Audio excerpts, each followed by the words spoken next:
안녕하세요, 성도 여러분. 녹화는 한국에 출발하기 전에 캘거리에서 하고 있지만 지금 한국에선 우리 성도들 보고 싶은 게 아주 많이 보고 싶은 때가 됐을 것 같아요. 다음 주에는 저희가 함께 예배할 수 있으니까 다음 주일에 만나기로 하지요. 자, 오늘은 5월 25일 주일 예배 말씀 나누도록 하겠습니다. 함께 나눌 본문 말씀은요, 요한복음 20장 21절 말씀입니다.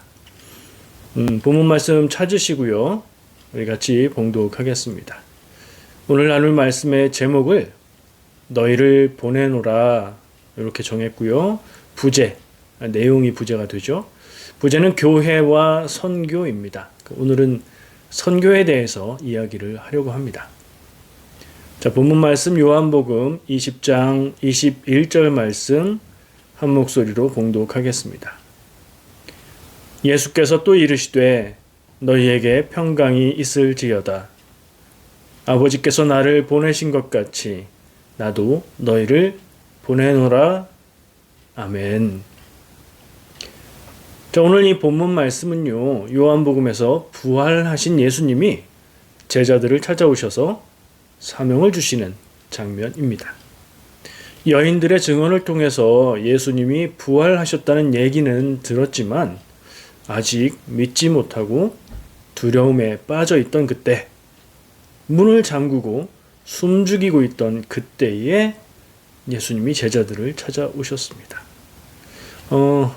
기억하실 거예요. 도마가 그 자리에 함께 있지 않아서 얘기만 전해 듣고서는 나는 주님을 내 눈으로 보고 상처 자국을 만져보기 전에는 믿지 못하겠다라고 얘기하는 예수님이 제자를 찾아오셨던 그때의 일입니다.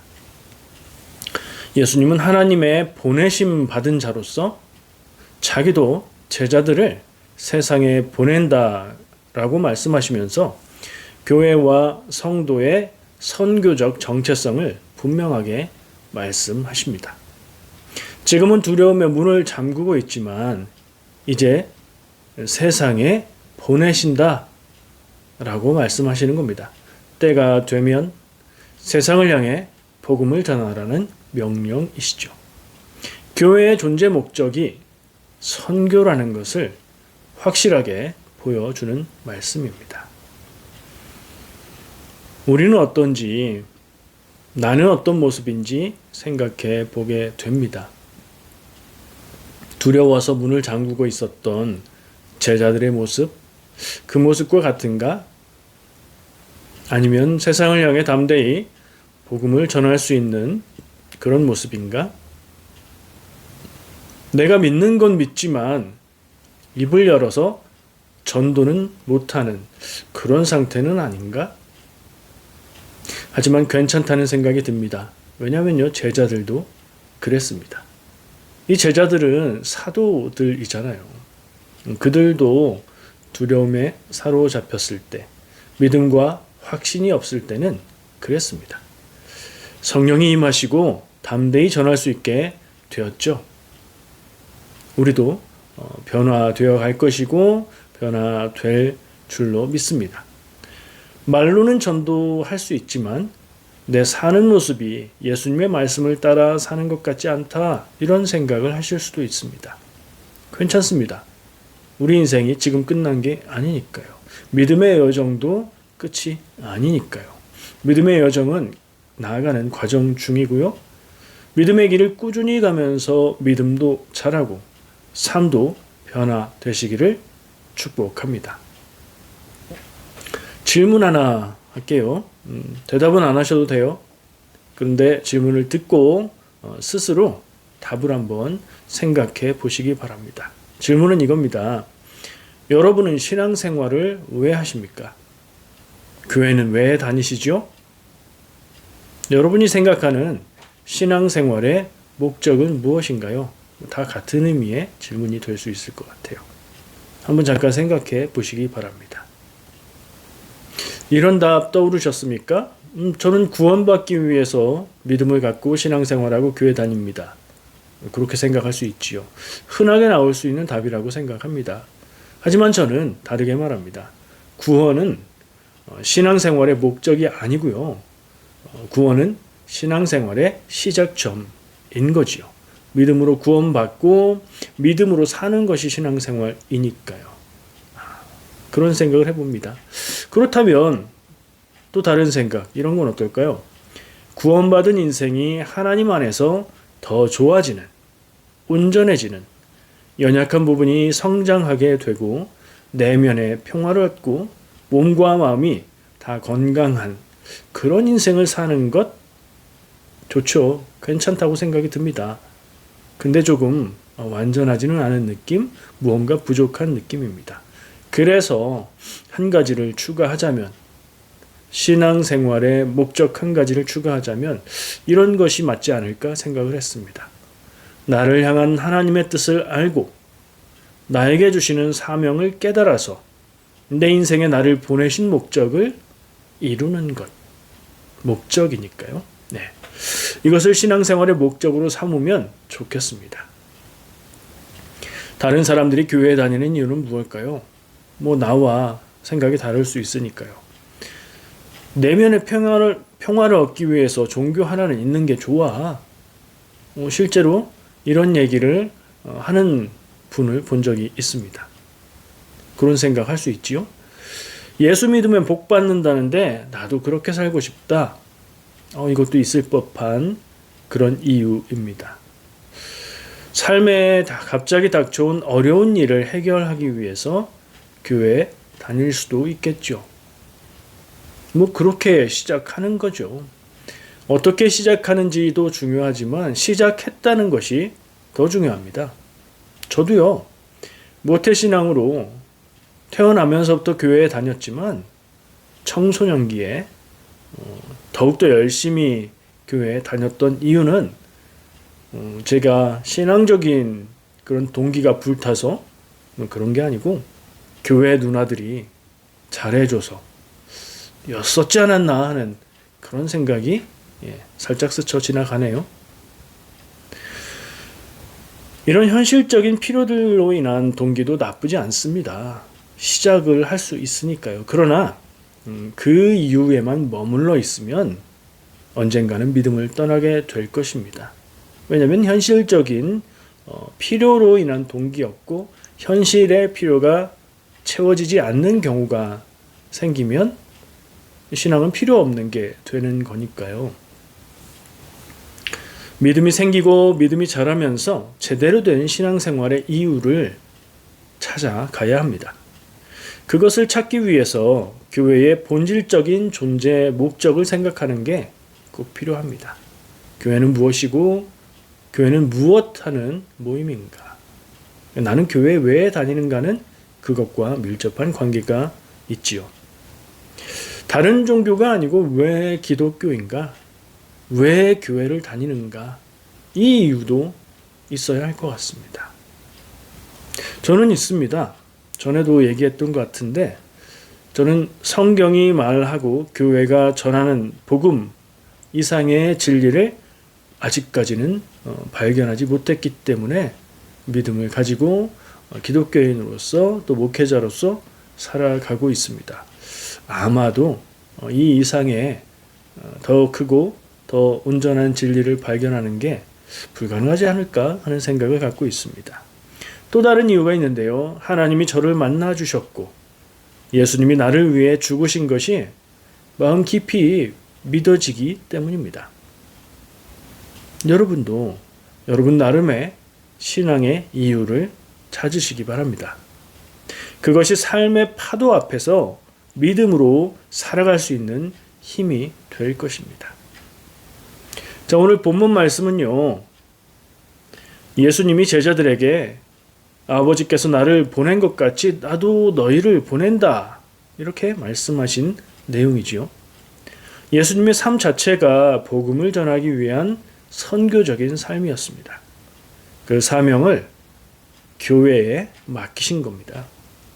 거기에서부터 시작한 교회는 2000년을 넘게 지나서 사명을 감당해 왔고 우리에게까지 이어졌습니다. 교회는 어떤 곳입니까? 교회는 좋은 사람들이 있는 좋은 모임? 이게 교회의 본질은 아니죠. 물론 좋은 사람들이면 더 좋고 그런 분들이 있는 분위기 좋은 모임이라면 더 좋지만 그것이 첫 번째 가는 교회의 본질은 아닐 겁니다. 보냄받은 사람들의 공동체, 오늘 읽은 본문 말씀과 여러 가지 성경적인 부분들을 생각할 때에 예수님이 나도 너희를 보낸다 말씀하신 그 보냄을 받은 사람들이 모인 공동체라는 것이 교회의 본질이지 않을까 생각해 봅니다. 그런 사람들이 모인 것이 교회고 그 모일 때는 그렇지 않았어도 모인 후에 그렇게 변해가는 것, 그것이 교회이지요. 보냄을 받았다는 것은 보내신 목적이 있다는 뜻입니다. 그 목적은 무엇일까요? 예수님이 제자들을 보내신다 말씀하시는데 무엇을 위해서 보내신다는 말씀이실까요? 땅 끝까지 이르러 증인이 되는 복음 전파, 그것이겠죠. 다르게 말하면 곧 선교입니다. 선교가 교회의 본질이고 교회의 존재 목적이고 교회를 이루는 성도들에게도 똑같다. 이것이 오늘 여러분들과 함께 나누고자 하는 주제입니다. 그러므로 교회의 사명은 선교고 성도의 사명도 선교입니다. 그러니까 교회에 있어서 선교는 하면 좋은 일, 그런 옵션이 아니라 하지 않으면 안 되는 필수적인 사명인 겁니다. 교회는 많이 있지만 교회가 선교하지 않고 선교에 대해서 모르고 선교의 목적을 두지 않는다면 교회가 아니다 라고까지 말할 수 있을 것입니다. 교회는 선교를 위한 단체입니다. 3번에 걸친 교회에 대한 말씀을 통해서 지지난주에 우리는 교회의 주인이 예수님인 것을 생각하게 되었죠. 그리고 첫 번째 주제는 지지난주가 아니었어요. 5월 첫째 주일에 제가 나눈 말씀이 그 주제였고, 두 번째 영상으로 함께 나눴던 주제가 교회의 역사를 인도하신 분은 하나님이시며 앞으로 믿는 자들을 통해서 교회의 역사를 이어가실 것이다. 이것을 나눴었죠. 자, 오늘은 교회의 사명이 선교다라는 것을 확인하게 됩니다. 저는 선교를 강조하면서 선교를 위한 교회가 되어야 된다, 이 말도 부족하다는 생각을 합니다. 그저 선교 그 자체가 교회다 라고 말을 하고 싶습니다. 그래서 교회가 하는 일, 교회가 하는 모든 일들, 예배와 교제와 양육과 치유 등 모든 사역의 중심에 선교적인 지향이 있어야 됩니다. 왜냐하면 제대로 된 목적이 살아있어서 그렇게 움직이는 교회가 오래 지속되고 변질되지 않기 때문입니다. 예수님이 만드신 교회가 본질을 잊고 부차적인 기능에 매몰되면 변질되고 타락합니다. 교회의 목적을 양적인 부흥, 외형적인 부흥에 두게 되면 그 교회는 반드시 변질되고 타락합니다. 부흥이 목적이 아닙니다. 부흥은 본질을 추구할 때 나타나는 효과여야 합니다. 본질을 잊고 부흥이 목적이 되면 교회의 중심이 하나님에서 사람으로 바뀌어 버리게 된 겁니다. 자, 선교는 무엇일까요? 예수님이 선교를 위해서 보낸다까지 우리가 결론 내봤는데요. 그럼 선교는 무엇인가? 어찌 생각하면 선교라는 말이 상당히 부담스러운 느낌으로 다가올 수 있습니다. 타 문화권에 가서 고생하면서 전도하는 것 쉽지 않고요. 적대적인 문화권에서 선교하는 것은 더더욱 어렵고요. 순교하는 일도 있지 않나? 이런 생각도 들고요. 굉장히 부담스러운 건 마찬가지입니다. 교회의 본질이 선교고 성도는 다 선교해야 된다. 그러면 해외에 나가서 다 선교사로 헌신을 해야 되는 것인가? 이런 질문을 하게 되지요. 또 달리 생각하면 내가 믿음으로 사는 모든 일이 선교가 아닌가 하는 생각, 또 그런 이야기도 들어본 것 같습니다. 선교가 무엇인가 질문할 때 우린 좀 구분을 할 필요가 있는데요. 좁은 의미의 선교, 직접 헌신하고 사역을 할 때 그것을 말하는 좁은 의미의 선교, 그리고 선교적인 마인드를 가지고 성도로서 살아가는 모든 일들을 다 포함하는 넓은 의미의 선교로 구분할 수 있을 것 같습니다. 좁은 의미의 선교는 직접 선교 사역을 하는 것, 선교사가 되는 거죠. 넓은 의미의 선교는 선교적인 의미와 선교적 마인드에 따라서 신앙생활을 하고 신앙인으로 살아가는 것입니다. 우리에게 중요한 것은 넓은 의미의 선교입니다. 꼭 해외에 나가서 전도해야만 선교를 하는 것은 아니다. 선교는 지금 내가 살아가는 삶의 자리에서 내 삶의 열매를 통해서 하나님을 드러내는 것, 하나님의 뜻에 따라 사는 인생을 세상에 보여주는 것, 이런 것들을 다 포함합니다. 구체적으로는 직접 선교 사역을 감당하는 선교사를 기도와 물질로 후원하고 마음으로 함께하는 것부터 내가 있는 곳에서 하나님의 사람으로 살아가는 그 인생까지 다 포함하는 것이 선교라고 말할 수 있습니다. 원주민 선교 사역에 많은 관심을 갖고 많은 일들을 하고 있는데요. 제가 원주민 선교 사역 때마다 찾아가는 선차일드 지역에 로저 선교사님 부부가 함께 사역을 하고 계신데 이미 은퇴할 나이가 훌쩍 넘으셨는데 그곳에서 계속 사역을 하고 있습니다. 미국인 백인 선교사입니다. 젊은 나이에 부름을 받으셨고 그 선차일드 지역에 가셔서 교회를 세우고 교회 사역을 시작하셨습니다. 그들은 그곳에서 두 자녀를 잃었습니다. 한 명은 실종되었고 한 명은 자살을 했다고 합니다. 남은 자녀들이 에드먼튼에 살고 있다고도 하고요. 이번에 우리 교회가 결단하고 직접 기도하고 후원하기로 한 선교사님들도 있지요. 우리가 다른 선교사님들에 비해서 기도하고 있고 관심을 갖고 있고 사정을 들어서 조금은 더 잘 알고 있을 겁니다. 그런 선교 사역을 직접 하는 것도 선교 사명을 감당하는 겁니다. 다 가야 되나? 다 나가야 선교사인가? 적어도 평생에 1년은 단기 선교로 사역해야 되는 거 아닌가? 그러면 좋지만 그게 안 되는 그런 상황과 믿음도 있지 않겠습니까? 그렇다면 선교 어떻게 합니까? 간접적으로 후원할 수 있지요.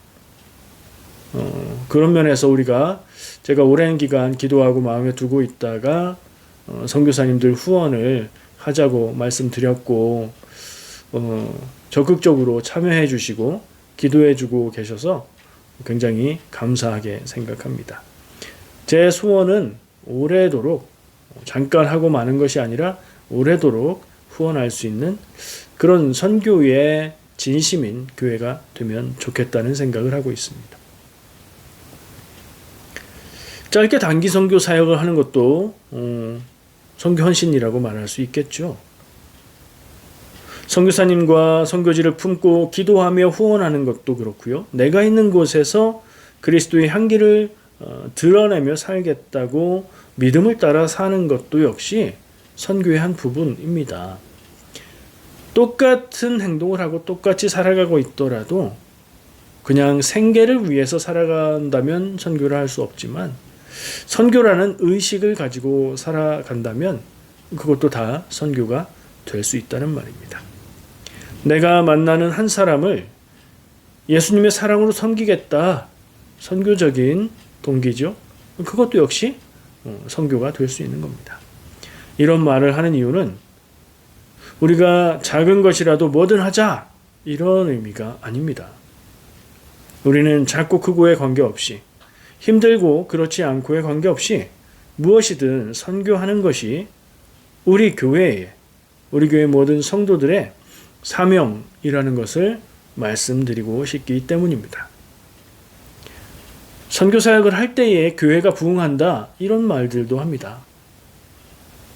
그리고 대체로 그게 맞는 말이기도 하고요. 어떤 교회는 전략적으로 청년들을 훈련시키기 위해서 선교 사역에 적극 지원해서 보내는 경우도 있습니다. 근데 그게 목적이 되면 안 됩니다. 아까도 얘기한 것처럼 목적은 명확해야 하고요. 본질에 목적을 두어야 하고요. 거기서 부차적으로 얻어지는 효과는 그건 좋은 것이죠. 감사한 일이에요. 그러나 그것을 목적으로 선교를 이용하는 것은 조금 앞뒤가 바뀐 일입니다. 왜냐하면 선교는 사명이고 선교는 해야 되는 것이라 하는 것이기 때문입니다. 효과가 없으면 안 하는 건가요? 좋은 영향이 없으면 안 해도 되는 건가요? 그렇지 않다는 얘기죠. 그러다 보면 그런 좋은 효과도 나올 수 있지만 그런 것이 좋은 효과가 없어도 해야 하는 것입니다. 자, 계속해서 그런 얘기를 했는데 왜요? 라고 물으면 그것이 교회이기 때문입니다. 저는 우리 교회의 갈 길을 신앙을 통해서 삶이 건강하고 의미 있게 세워지는 그것과 동시에 모든 성도들이 자신의 선교 사명을 깨닫고 감당하게 되기를 이 두 가지를 다 추구하는 것이라고 믿고 그렇게 목적을 두고 사역을 하고 있습니다.